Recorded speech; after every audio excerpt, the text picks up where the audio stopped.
Welcome to major success. आज 1 अगस्त 2021 से जितने भी करंट अफेयर के क्वेश्चन बनेंगे सभी क्वेश्चन पे हम लोग डिस्कस करेंगे और उससे रिलेटेड जितने भी इंपॉर्टेंट फैक्ट्स बनेंगे इंपॉर्टेंट फैक्ट्स पर भी हम लोग चर्चा करेंगे। 1 अगस्त 2021 से जितने भी क्वेश्चन हैं सभी क्वेश्चन आपके एग्जाम के व्यू से सिलेक्टेड हैं जो कि काफी आपके लिए इंपॉर्टेंट है। सभी क्वेश्चन को कहीं ना कहीं एक नोट्स में लिख लीजिएगा जो कि आपके एग्जाम टाइम में रिविजन करने में आपको आसानी होगा। अगर आप 1 अगस्त 2021 के करंट अफेयर का पीडीएफ फाइल डाउनलोड करना चाहते हैं, डिस्क्रिप्शन में टेलीग्राम का लिंक है, टेलीग्राम से ज्वाइन करें, वहां से पीडीएफ फाइल डाउनलोड कर सकते हैं। अगर आप इस चैनल पर न्यू हैं तो चैनल को सब्सक्राइब कर लीजिए, बेल आइकन को दबा दीजिए ताकि जो भी इस तरह का वीडियो लाऊं सबसे पहले आप तक पहुंचती रहे। तो चलिए वीडियो को शुरू करते हैं।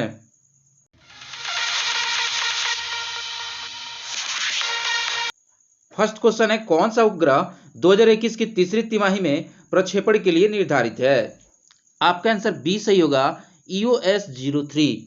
जी हां, बता दूं कि जियो इमेजिंग उपग्रह EOS-03 2021 की तिमाही में लॉन्च होने के लिए निर्धारित है। और यह भी बता दूं कि यह बाढ़ और चक्रवात जैसी प्राकृतिक आपदाओं की लगभग वास्तविक समय की निगरानी करने में सक्षम होगा। अगर देखा जाए तो प्राकृतिक आपदाओं के अलावा EOS-03 जल निकायों, फसलों, वनस्पति की स्थिति, वन अनावरण परिवर्तन आदि की निगरानी में भी सक्षम होगा।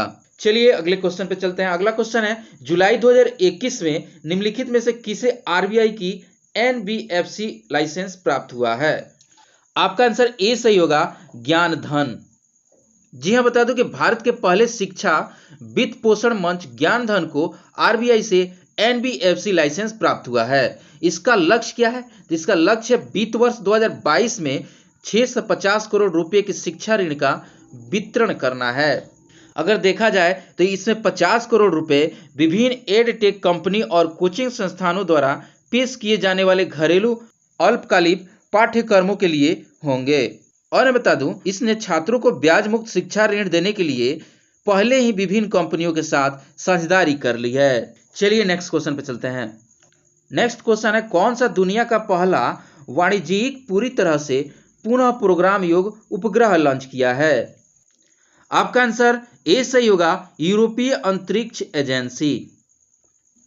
अगर आप अभी तक चैनल को सब्सक्राइब नहीं किए हैं तो चैनल को सब्सक्राइब करिए, बेल आइकन दबा के ऑल नोटिफिकेशन को ऑन कर लीजिए ताकि जो भी वीडियो लाओ आपके लिए सबसे पहले उसका नोटिफिकेशन आप तक पहुंचती रहे। जी हां, बता दूं कि यूरोपीय अंतरिक्ष एजेंसी ने 30 जुलाई 2021 को दुनिया का पहला वाणिज्यिक पूरी तरह से पुनः प्रोग्राम करने योग्य उपग्रह लॉन्च किया है। इसके साथ ये भी बता दूं कि यूटेलसैट क्वांटम तथाकथित सॉफ्टवेयर परिभाषित तकनीकी पर आधारित है जो उपयोगकर्ताओं को लगभग वास्तविक समय में संचार को उनकी आवश्यकताओं के अनुरूप बनाने में सक्षम बनता है। सबसे इंपॉर्टेंट बात बता दूं कि क्वांटम जो है लैटिन अमेरिका के गुयाना स्पेस सेंटर से लॉन्च किए गए हैं जो कि एरियन 5 रॉकेट के पेलोड का हिस्सा था। चलिए नेक्स्ट क्वेश्चन पर चलते हैं। नेक्स्ट क्वेश्चन है, भारत और किस देश के बीच 12वां संयुक्त सैन्य अभ्यास इंद्र-21 का आयोजन अगस्त 2021 के रूस के वाल्गोग्राद में किया जाएगा? इसका आंसर ए सही होगा, रूस। जी हां, बता दो कि भारत और रूस के बीच 12वां संयुक्त सैन्य अभ्यास इंद्र-21 जो है का आयोजन अगस्त 2021 में रूस के वेलगाद्रो में किया जाएगा। और इस सैन्य अभ्यास की शुरुआत जो है 2003 में की गई थी, जिसे दोनों देशों के बीच बारी बारी से द्विपक्षीय नौसैनिक अभ्यास के रूप में आयोजन किया गया था।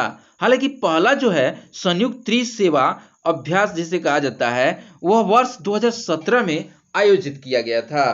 एक क्वेश्चन आपके लिए काफी इंपॉर्टेंट है तो फटाफट लाइक कर दीजिए और इस वीडियो को शेयर करते जाइए।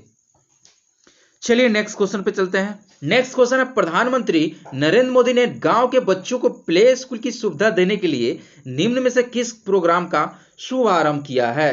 आपका आंसर बी सही हो जाएगा, विद्या प्रवेश प्रोग्राम। जी हां, प्रधानमंत्री नरेंद्र मोदी ने गांव के बच्चों को प्ले स्कूल की सुविधा देने के लिए विद्या प्रवेश प्रोग्राम का शुभारंभ किया है। देखा जाए तो अब तक प्ले स्कूल का कॉन्सेप्ट बड़े शहरों तक सीमित है, लेकिन विद्या प्रवेश के जरिए यह गांव-गांव जाएगा।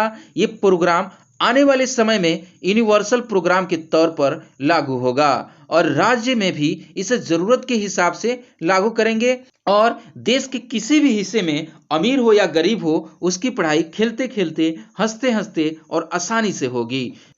चलिए नेक्स्ट क्वेश्चन पे चलते हैं। नेक्स्ट क्वेश्चन है, मानव तस्करी के खिलाफ विश्व दिवस निम्न में से किस दिन मनाया जाता है? आपका आंसर बी सही होगा, 30 जुलाई। जी हां, बता दो कि संयुक्त राष्ट्र हर साल 30 जुलाई को मानव तस्करी के खिलाफ विश्व दिवस के रूप में मनाता है। यह दिवस जो है संयुक्त राष्ट्र महासभा द्वारा वर्ष 2013 में आरंभ किया गया था, जिसे वर्ष 2010 में एक उच्च स्तरीय बैठक के दौरान पारित किया गया था। अगर देखा जाए तो मानव तस्करी के खिलाफ विश्व दिवस संयुक्त राष्ट्र द्वारा दुनिया भर में तस्करी का मुकाबला करने के लिए आयोजित किया जाता है, जो दुनिया भर में सरकारों को इस चिंता से निपटने के लिए समेकित और लगातार उपाय करने का आग्रह करता है। इस वीडियो में करंट अफेयर के जितने भी क्वेश्चन बताए जाएंगे वो आपके एग्जाम के व्यू से काफी इंपोर्टेंट है, इसलिए वीडियो को लास्ट तक देखिएगा तभी आपको समझ में आएगा। चलिए नेक्स्ट क्वेश्चन पर चलते हैं। अगर आप अभी तक वीडियो को लाइक नहीं किए तो लाइक करना ना भूलें। नेक्स्ट क्वेश्चन है, अंतर्राष्ट्रीय बाघ मानक कार्यकारी समिति ने भारत के कितने टाइगर रिजर्व को अंतर्राष्ट्रीय मानकों पर खरा बताया है? आपका आंसर सी सही होगा, 14। जी हां, बता दूं कि केंद्र सरकार ने 29 जुलाई 2021 को अंतर्राष्ट्रीय बाघ दिवस के अवसर पर देश के 14 बाघ रिजर्व को CATS मान्यता प्रदान की है। और बता दूं, देश के जिन 14 बाघ रिजर्व को यह मान्यता दी गई है उनमें Manas tiger reserve, Kaziranga tiger reserve और ओरांग टाइगर रिजर्व, यानी तीनों जो है असम में है। अगर मध्य प्रदेश की बात करें तो मध्य प्रदेश में आपका सतपुड़ा टाइगर रिजर्व हो जाएगा, कान्हा टाइगर रिजर्व और पाना टाइगर रिजर्व शामिल है। चलिए नेक्स्ट क्वेश्चन पे चलते हैं। नेक्स्ट क्वेश्चन है, हाल ही में मादक पदार्थ नियंत्रण ब्यूरो का प्रमुख किसे नियुक्त किया गया है? आपका आंसर बी सही होगा, SN प्रधान। जी हां, बता दूं, राष्ट्रीय आपदा मोचन बल के महानिदेशक SN प्रधान को 29 जुलाई 2021 को मादक पदार्थ नियंत्रण ब्यूरो के प्रमुख का अतिरिक्त कार्यभार संभाल लिया। और मैं बता दूं, प्रधान ने भारतीय पुलिस सेवा के अधिकारी राकेश अस्थाना की जगह ली है। अस्थाना को दिल्ली पुलिस आयुक्त नियुक्त किया गया है। चलिए नेक्स्ट क्वेश्चन पे चलते हैं। नेक्स्ट क्वेश्चन है, हाल ही में किस देश के अंतरिक्ष एजेंसी रोसकोसमोस ने इंटरनेशनल स्पेस में नौका नाम की अपनी सबसे बड़ी अंतरिक्ष प्रयोगशाला लॉन्च की है? ये क्वेश्चन आपके लिए काफी इंपोर्टेंट क्वेश्चन है। इसका आंसर बी सही होगा, रूस। जी हां, बता दूं कि हाल ही में रूस अंतरिक्ष एजेंसी रोसकोसमोस ने इंटरनेशनल स्पेस स्टेशन में नौका नाम की अपनी सबसे बड़ी अंतरिक्ष प्रयोगशाला लॉन्च की है। और बता दूं, इससे पूर्व 4 अंतरिक्ष यात्रियों को नासा और स्पेस एक्स वाणिज्यिक क्रू कार्यक्रम के तहत इंटरनेशनल स्पेस स्टेशन पर भेजा गया। इस मिशन को क्रू 2 मिशन के नाम से जाना जाता है। अगर देखा जाए तो इंटरनेशनल स्पेस स्टेशन एक निवास योग्य कृत्रिम उपग्रह है जो कि पृथ्वी की निचली कक्षा में सबसे बड़ी मानव निर्मित संरचना है। चलिए नेक्स्ट क्वेश्चन पर चलते हैं। नेक्स्ट क्वेश्चन है, USA के पहले मुस्लिम धार्मिक स्वतंत्रता राजदूत कौन बने हैं? आपका आंसर ए सही हो जाएगा, राशिद हुसैन। यहां पे राशिद हुसैन हो जाएगा, राशिद हुसैन।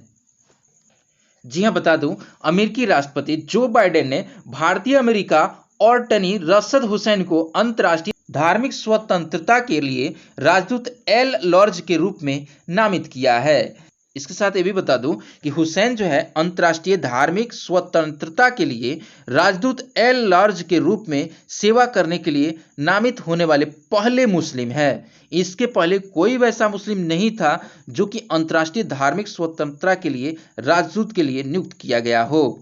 और बता दूं, लेबोरा लिपस्टाड को यहूदी विरोधी की निगरानी और मुकाबला करने के लिए राजदूत के पद के साथ विशेष दूत के रूप में नामित किया गया है। चलिए नेक्स्ट क्वेश्चन पर चलते हैं। नेक्स्ट क्वेश्चन है, दृष्टिबाधित लोगों को पढ़ने के लिए किस राज्य ने दिव्य नयन मशीन विकसित किया है?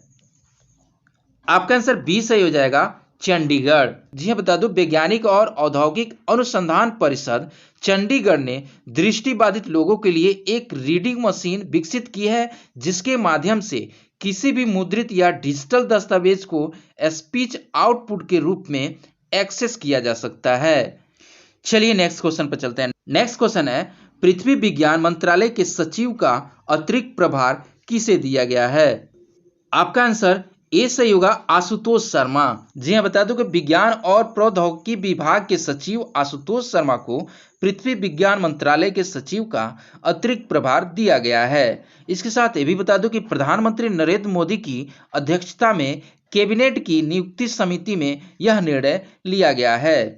अगर देखा जाए तो संजय अग्रवाल को नवगठित सहकारिता मंत्रालय के सचिव पद का अतिरिक्त प्रभार दिया गया है। इसके साथ ये भी बता दूं कि संजय अग्रवाल जो हैं उनको नवगठित सहकारिता मंत्रालय के सचिव पद का अतिरिक्त प्रभार दिया गया है। चलिए नेक्स्ट क्वेश्चन पर चलते हैं।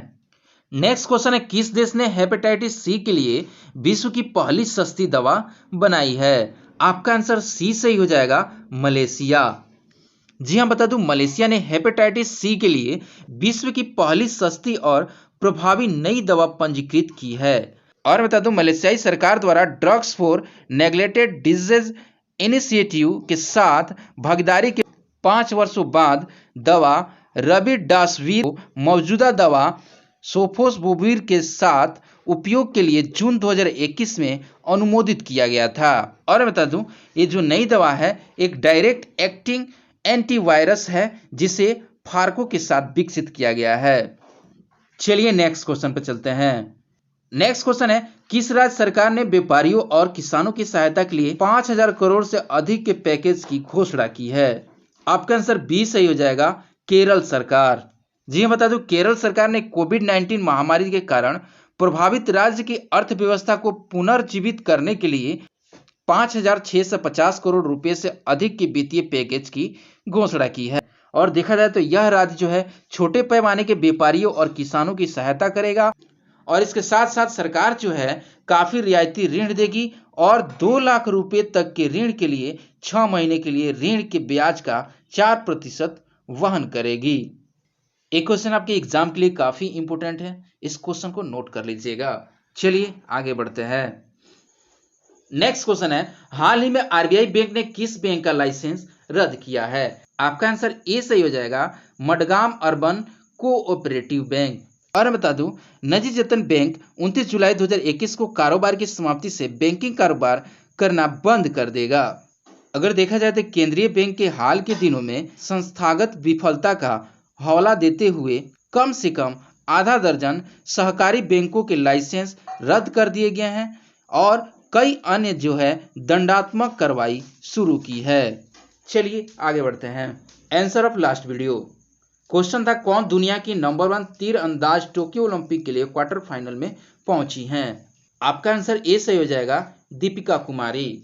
जी हाँ, बता दूं कि विश्व नंबर 1 भारतीय तीरंदाज दीपिका कुमारी टोक्यो ओलंपिक्स में महिलाओं की व्यक्तिगत तीरंदाज स्पर्धा के क्वार्टर फाइनल में पहुंच गई हैं। अगर देखा जाए दीपिका ने राउंड ऑफ 16 में शूट ऑफ में 2 बार की ओलंपिक्स रजत पदक विजेता रूस ओलंपिक समिति के सीनिया पेरारोवा को 6-5 से हराया है। सेमीफाइनल में जगह बनाने के लिए उनका अगला मुकाबला दक्षिण कोरिया की एन सेन से होगा।